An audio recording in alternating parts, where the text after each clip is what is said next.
Bonjour tout le monde! Aujourd'hui, 12e épisode de toute la classe. Wow! 2 de plus que la dizaine. Alors, on a décidé d'aller en grand avec un sujet qui est chaud, et ça, qui est chaud à tout moment de l'année, c'est ça. On parle de motivation. Alors, si je vous pose la question, comment est-ce qu'on assure la motivation de nos élèves dans la salle de classe? Question à 1 million, 2 millions de dollars? Avec beaucoup de réponses aussi. Avec beaucoup de réponses possibles. Parce qu'il y a beaucoup de facteurs qui jouent dans la motivation de l'élève. Je pense que le plus important, c'est la relation éducative, la relation affective entre l'enseignant et l'élève. Mm-hmm. Ah, tout à fait. Puis je pense qu'il y a la relation éducative, mais il y a aussi de l'élève à l'adulte, mais de l'élève à l'élève, de s'assurer que l'environnement, c'est un environnement qui est propice à l'apprentissage. Oui. Ça me rappelle de notre épisode dans lequel on avait parlé beaucoup du profil de classe. C'est au début de l'année, on s'assoit, on fait vraiment beaucoup de travail avec les élèves pour vraiment établir un bon environnement, une bonne dynamique de classe. Ça me rappelle beaucoup de cet épisode dans lequel on avait beaucoup parlé de ça. C'est ça. Puis si on ne connaît pas bien les élèves, on n'est pas capable d'utiliser leurs intérêts pour aller chercher de l'engagement. Oui. Oui, je suis d'accord que l'intérêt est là, c'est super important parce que s'il n'y a pas de lien affectif avec l'apprentissage, l'enfant décroche. Alors, si on les connaît bien, on va chercher ce pourquoi ils ont des passions, ce sur quoi ils s'intéressent, etc. Et là, on les sert ça dans notre apprentissage. Puis souvent, je vois quand on nous demande d'aller dans des salles de classe où la gestion de classe n'est pas bonne parce qu'il y a certains élèves qui ne sont pas engagés, qui ont décroché puis qui font juste niaiser. Souvent, je trouve que le problème, c'est que l'enfant se sent pas comme s'il est vu par l'enseignant, comme si l'enseignant le connaît comme individu. Et souvent, quand je demande à l'enseignant, ce gars, c'est pas sexiste, souvent, c'est un petit garçon. Mais cet élève-là, c'est qu'est-ce qui l'intéresse, qu'est-ce qu'il fait à l'extérieur de l'école. Oui. Et si l'enseignant ne le sait pas, ça, c'est un premier indice qu'il y a cette relation qui n'a pas encore été bâtie. Oui. Et je trouve que je trouve que aussi, souvent, ça n'a pas besoin d'être quelque chose d'extrêmement formel. T'sais, le fait de juste dire un bonjour, de parler un petit peu des intérêts des élèves à l'extérieur d'un contexte d'une salle de classe, ça rapporte tellement plus que de dire, oui, tantôt on va parler aussi de comment le faire de façon un peu plus formelle, mais ça n'a pas besoin d'être toujours intégré à ton enseignement. Ça n'a pas besoin d'être toujours intégré à tes tâches. Vraiment, juste un bonjour, juste de parler, si par exemple, si c'est un match de hockey, parlons de ça. Si c'est les Barbies, parlons de ça. Alors, ça peut être vraiment hors contexte scolaire. Il y avait un livre de Michael Fullan, il y a quelques années, où lui, il avait parlé de l'idée d'inviter un élève avec qui tu n'as pas encore cette relation. Juste dire, tu sais, on a une récré de 15 minutes, j'aurais besoin d'aide avec le babillard. Ouais. Est-ce que tu pourrais m'aider avec... Parce que toi, tu es grand. Et puis, juste de parler avec l'élève, jaser de façon informelle avec l'élève, pendant que vous faites quelque chose d'autre qui n'est pas vraiment académique, qui n'est pas relié à la salle de classe. Absolument. J'ai trouvé ça un super bonne idée. Oui, puis c'est l'idée d'apprendre à connaître les élèves dans leur entité, dans leur entièreté, de voir que oui, il y a l'aspect de j'ai un tel nombre en GB+, où je suis tellement bon, mais autre que ça, qui je suis comme personne, mais aussi de laisser les élèves apprendre à nous connaître. Absolument. À ce niveau-là. Oui. Puis que de nous mettre dans une position de vulnérable. Oui. Dis-le pour moi. Vulnérabilité. Et c'est exactement ce que je voulais dire. Et que nous aussi, en tant que personne, on est fatigué des fois, on a mal à la tête des fois, mais qu'on est humain au même titre qu'apprendre à connaître l'enfant en tant qu'humain. Absolument. Une fois, quand je suis allée dans une salle de classe où justement le problème c'était gestion de classe, j'ai posé la question aux élèves, je m'assois à côté de Jackson, puis je dis, parle-moi de Jackson. Puis c'est ce qui est le plus important à l'élève qui va sortir tout de suite. C'est aussi simple que ça. Qu'est-ce qu'il a dit? Il a dit, je joue au hockey, je suis le gardien de but. Mon père m'a amené, tu sais, je sais pas, manger des spaghettis hier. J'adore le... Anyway, juste des petits détails de sa vie à l'extérieur de l'école. Ouais. Encore une autre fois, ça, c'est encore une autre fois une question ouverte. Fait que la question ouverte, c'est pas seulement dans le contexte formel. Oui. Comme, Oui. Qu'est-ce que tu en penses de ça? Pendant le cours de mathématiques, ce même élève ne participait pas. Alors, je lui ai demandé, tu m'avais dit que tu joues au hockey, puis peut-être qu'il n'était pas gardien parce qu'autrement, cette prochaine question ne fonctionne pas. Mais je lui ai demandé, c'est quoi la grandeur de la patinoire, d'après toi, à peu près? Puis il a dit, je sais pas, 25 mètres. Alors, j'ai dit, pendant un match de hockey, combien de fois est-ce que tu traverses la patinoire? À peu près. Alors, il m'a donné un chiffre, puis je lui ai demandé, je me demande, c'est quoi la distance que tu parcours pendant un match? Alors, lui, il s'est assis et il a fait le calcul qui était similaire à la question qui avait été posée, dans laquelle il n'avait aucun intérêt. Alors, parfois, si on va chercher les intérêts de l'élève le plus réticent dans la salle de classe, puis on l'implique dans la question, ça le motive, et les autres qui allaient être motivés de toute façon, Oui, mais ça, c'est un bon tremplin, parce que là, ce que tu es en train de nous dire, c'est que dans l'idée informelle de la relation avec l'élève, on peut aller créer des moments opportuns d'apprentissage. Puis la tâche qui avait été proposée par l'adulte, qui était peut-être moins engageante ou plus... Là, c'est devenu une tâche authentique parce qu'il y avait un lien direct avec le vécu de l'élève. Oui. Alors, est-ce qu'on pourrait dire, est-ce que vous seriez d'accord avec moi de dire que la tâche authentique est une façon d'amener la motivation de l'élève dans la salle? Oui.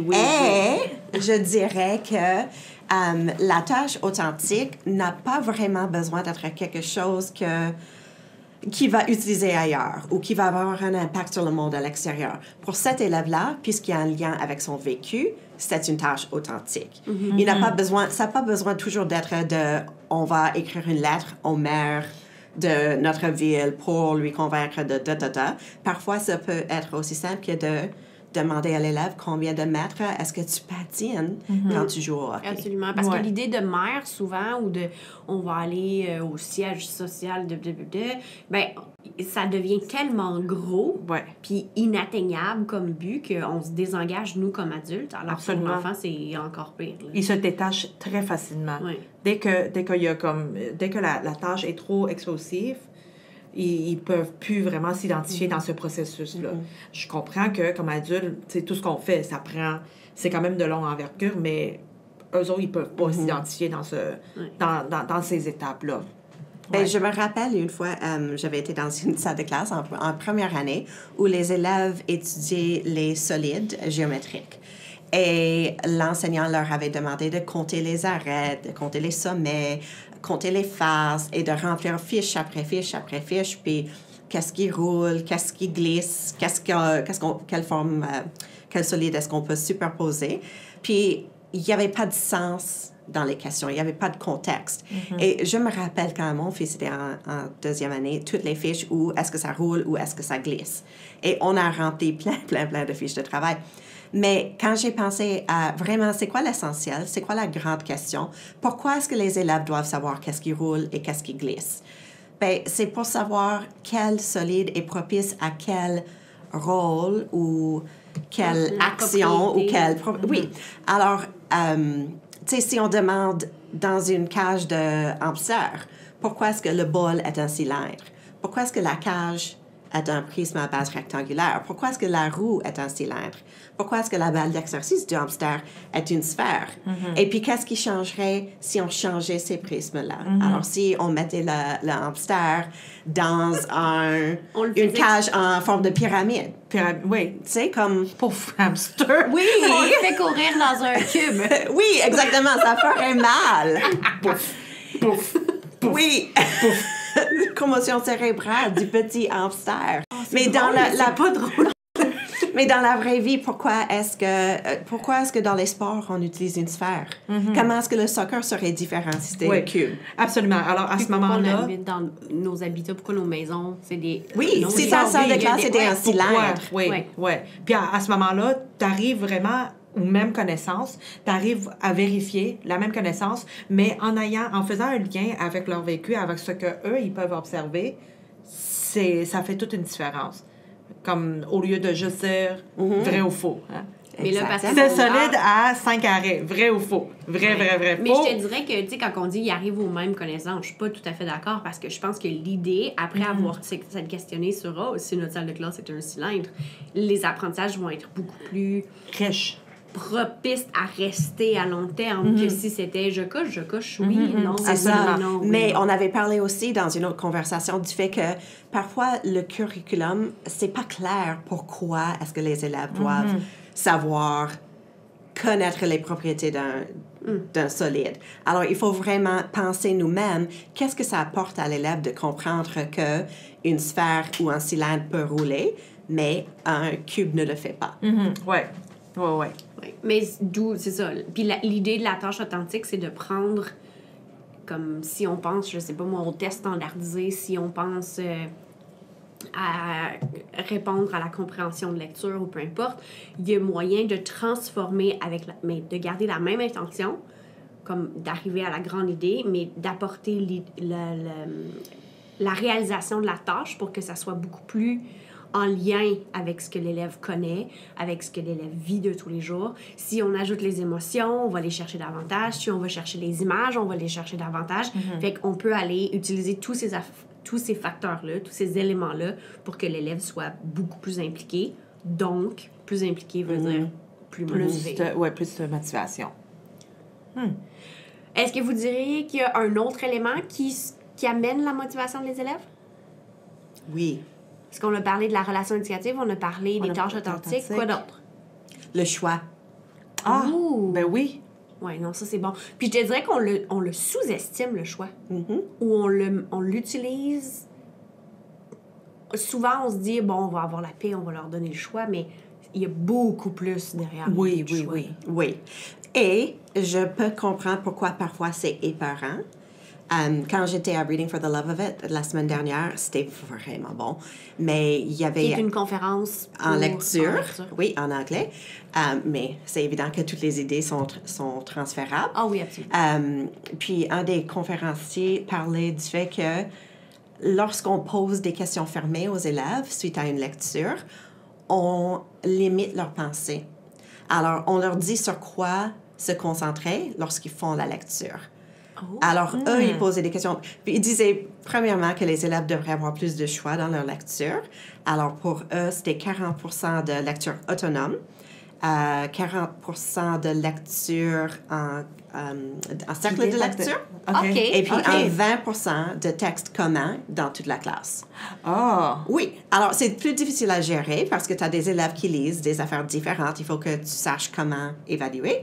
Mais on leur offre ce choix-là. Puis dans les book clubs, les cercles de lecture, c'est pareil. Ils ont au moins un choix, même si c'est plus limité.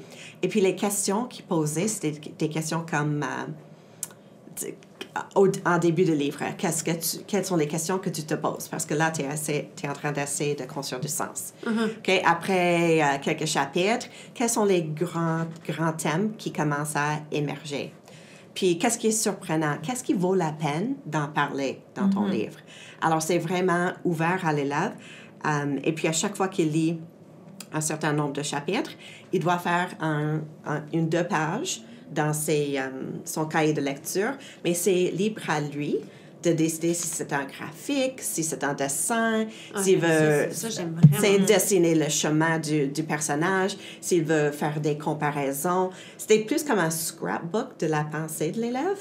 Je pense que j'ai pris une tangente, mais... Non, c'est parfait. En fait, je sais qu'on est en train de parler de choix. Du choix, oui. Mais en même temps, là, ça me rappelle... En fait, je fais un petit recul en arrière en disant que les tâches authentiques, tu sais, je pense que... Il y avait quelque chose que j'ai pas mentionné tantôt, c'est que je pense que les gens, lorsqu'on parle de tâches authentiques, on pense souvent à la numératie, mais en fait, ça peut être n'importe quel domaine aussi. Oui. Puis pour revenir à notre conversation de choix, je trouve que, tu sais, on dit souvent qu'est-ce qu'on peut différencier. En fait, qu'est-ce qu'on peut différencier, c'est qu'est-ce qu'eux autres ils peuvent choisir aussi. Alors, donc, les tâches, l'évaluation, tu sais, l'emplacement physique. Fait que, tu sais, leur offrir un choix de où s'asseoir, de où s'installer, tout ce qui est aménagement. Ce sont des choix. Fait que moi, je suis en train de faire un parallèle entre qu'est-ce qu'on peut différencier, mais ce sont vraiment les choix. Puis, je pense à une conversation que j'ai eue avec un enseignant d'anglais de 8e année il y a quelques semaines, où j'avais raconté que mon fils avait lu Lord of the Flies dans son cours d'anglais en 10e, je crois.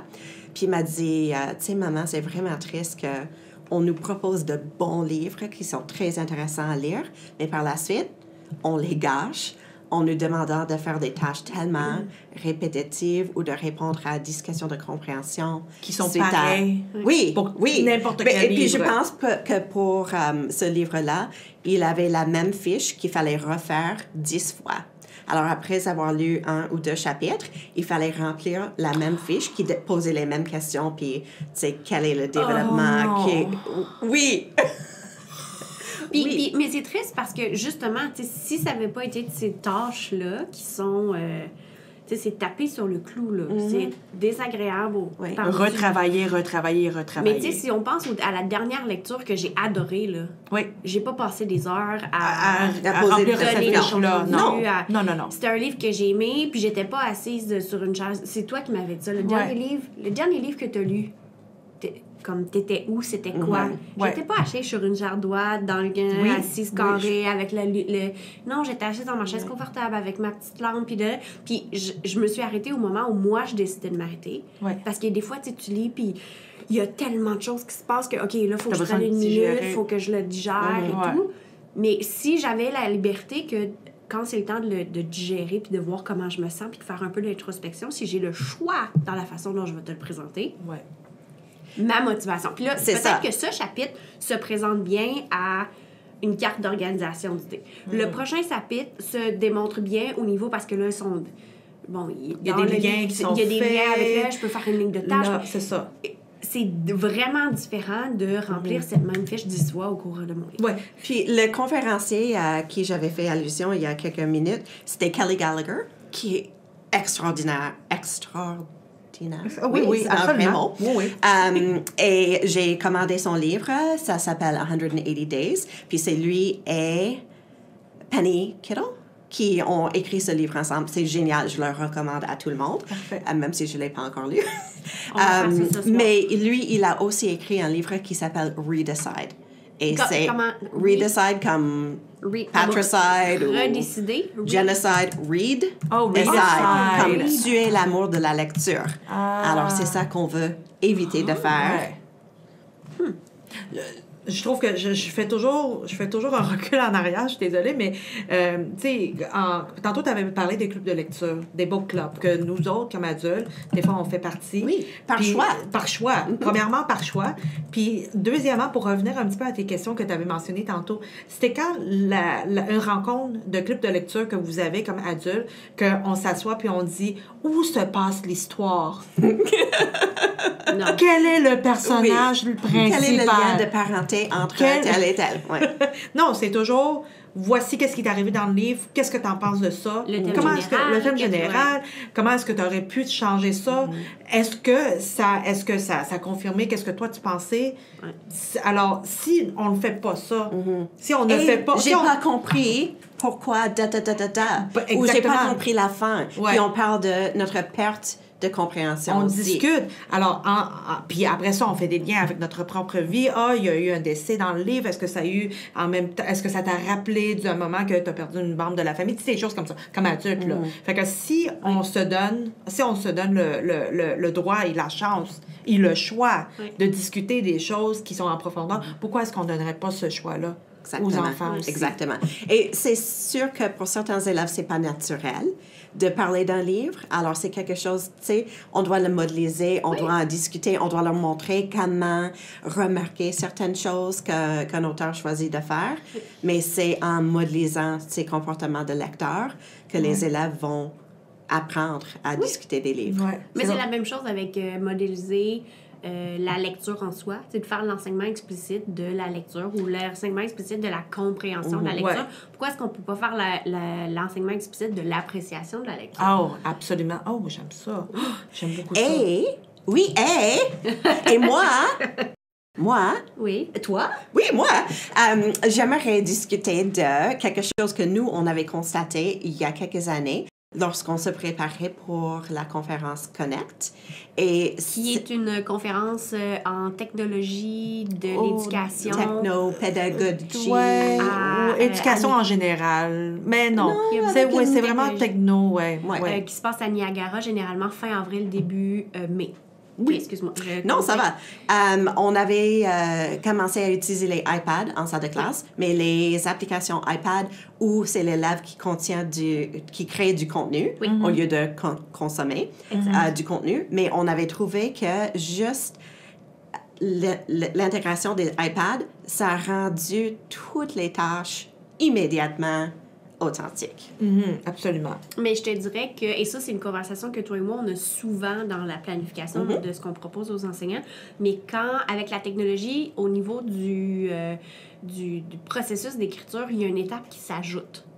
Parce que quand on parle de processus d'écriture, on écrit, on corrige, on révise, on écrit ça au propre, on met ça sur la tablette et on y retouche plus. Tandis qu'avec la technologie, on a une portée vraiment différente. Alors là, j'ai fait mon texte, je le corrige, je le révise, mais là, plutôt que de le mettre sur la tablette, je le dépose en ligne et là, je laisse les gens réagir. Je diffuse mon texte. C'est ça. Et Alors- ça rend une tâche qui est standard. Tu sais, écrire, ça reste une tâche complexe, Oui, oui. mais là, ce que ça fait, c'est que les autres peuvent réagir. Ouais. Alors, mon engagement à la révision, mon engagement à la correction devient très, très, très différent parce que là, je sais que quelqu'un va le lire. Chose Ouais. que quand c'est sur la tablette, je ne sais pas si quelqu'un va le lire. Non. Non, c'est ça. Et puis, je pense qu'à l'élémentaire, on est assez choyé parce que même si c'est juste les parents qui vont le voir, si c'est déposé dans un portfolio numérique comme CISA ou dans le EAV, juste ça crée une motivation que maman Mais- et papa vont le voir. Oui, puis on dit juste maman et papa parce que pour nous, on se dit hey, ça pourrait être le premier ministre, blablabla. Mais pour maman et papa, pour un enfant de deuxième année, c'est ça leur monde. Maman et papa, c'est important. c'est C'est le noyau, là. C'est ça, vraiment le noyau. Alors, de savoir que ce que je vais écrire va être lu par maman et papa, oula!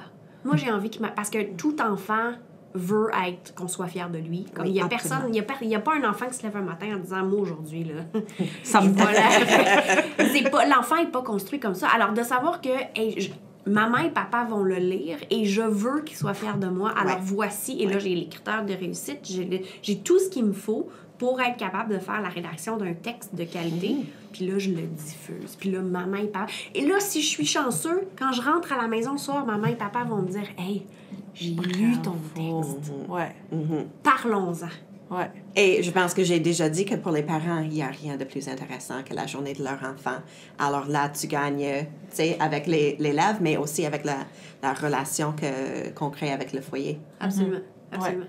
Je suis en train de... Tantôt, ça m'a rappelé, tu sais, lorsqu'on avait discuté de comment aller chercher toujours un petit peu plus loin en réflexion, tu sais, on dirait qu'on est en train de creuser. On est en train de creuser dans le cerveau des enfants pour voir qu'est-ce qui se cache en arrière.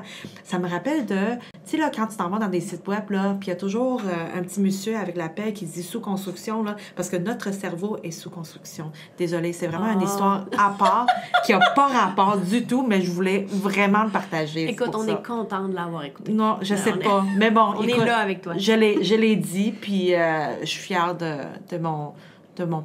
parallèle que j'ai établi. Ouais. Mais l'idée de la motivation, c'est super gros parce que souvent, on se dit « Ah, les élèves sont pas engagés, là, les élèves sont pas engagés, ah, les élèves, ils veulent pas travailler. Ah. » Mais la question, c'est « OK, toi, en tant qu'adulte, qu'est-ce que tu as fait pour amener cet engagement-là? Et toi, comme adulte, es-tu motivé à venir travailler? Absolument. Parce que les élèves, ils nous lisent.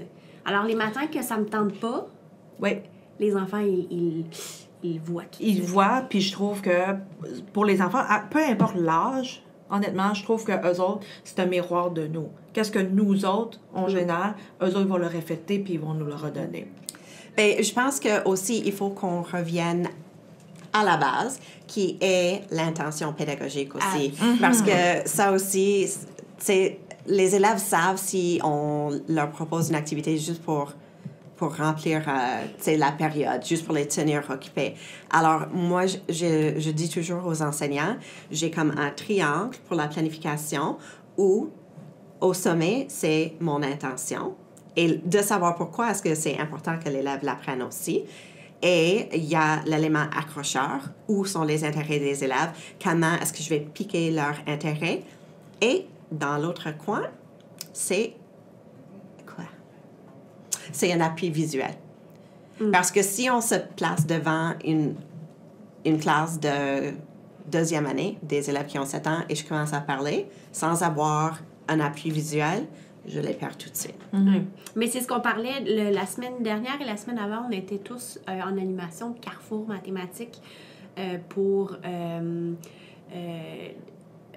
comme initié par le ministère là, qui est la Stratégie renouvelée en mathématiques, c'est pas Non, ça? C'est plus ça. Ah, c'était... Oh non! C'est renouvelé. Ça, c'est renouvelé, oui. Ouais. Alors, mais l'idée à l'intérieur du Carrefour, ce qu'on discutait avec les enseignants, c'est que quand on veut s'assurer que la tâche est authentique, on utilise la stratégie ICE. ICE. Alors, moi, dans ma tête, qu'est-ce que tu penses que je fais? Ice, baby. ICE. Bon, alors, l'idée, c'est qu'il faut qu'il y ait une image, il faut qu'il y ait du concret, il faut que les émotions... soient. Alors, Exactement. c'est la même chose ici au niveau de, au niveau de la tâche authentique. Mais c'est ça aussi parce que à l'élémentaire, les élèves sont toujours dans le concret ou le semi-concret. Alors, c'est pour ça que ça prend un appui visuel, peu importe ce que tu fais. Et je pense à l'idée de la cage du hamster. Si j'affiche juste sur le TBI une image d'un hamster super adorable, déjà, j'ai l'intérêt de mes petits amis qui ont 6 et 7 ans. Avec des gros yeux, là. Absolument. Puis, comme les lémurs, là. Ah oui. Mais l'idée aussi, c'est que pour ces élèves-là qui sont souvent nouvellement arrivés au pays ou qui n'ont pas le même expérience à l'extérieur de la salle de classe que d'autres enfants, le visuel permet de construire... Quand tu n'as pas de connaissances antérieures, les connaissances antérieures, tu les construis au fur et à mesure. Ça te permet d'avoir un vécu sur lequel t'associer puis accrocher tes apprentissages. Oui, Absolument. oui. Wow. Quelque chose d'autre à ajouter, mesdames? Je pense qu'on a parlé de tout. On a fait Êtes-vous comme le motivés? tour. Moi, je suis Oui, toujours plus motivée que... Plus motivée que quand on Qu'avant. avait commencé. Oui. Mais je suis déjà souvent très motivée, fait que là, ça vient Mais juste est-ce que vous ajouter vous une autre- rappelez avant, quand on faisait des conversations comme ça, mais on s'enregistrait pas et on n'était pas motivés. Mais maintenant, c'est une tâche authentique. On a un podcast. Ouais. Alors, au lieu de parler pour rien, On on a des enregistre, auditeurs. on se motive. On a la mère de Mylène qui nous écoute chaque fois.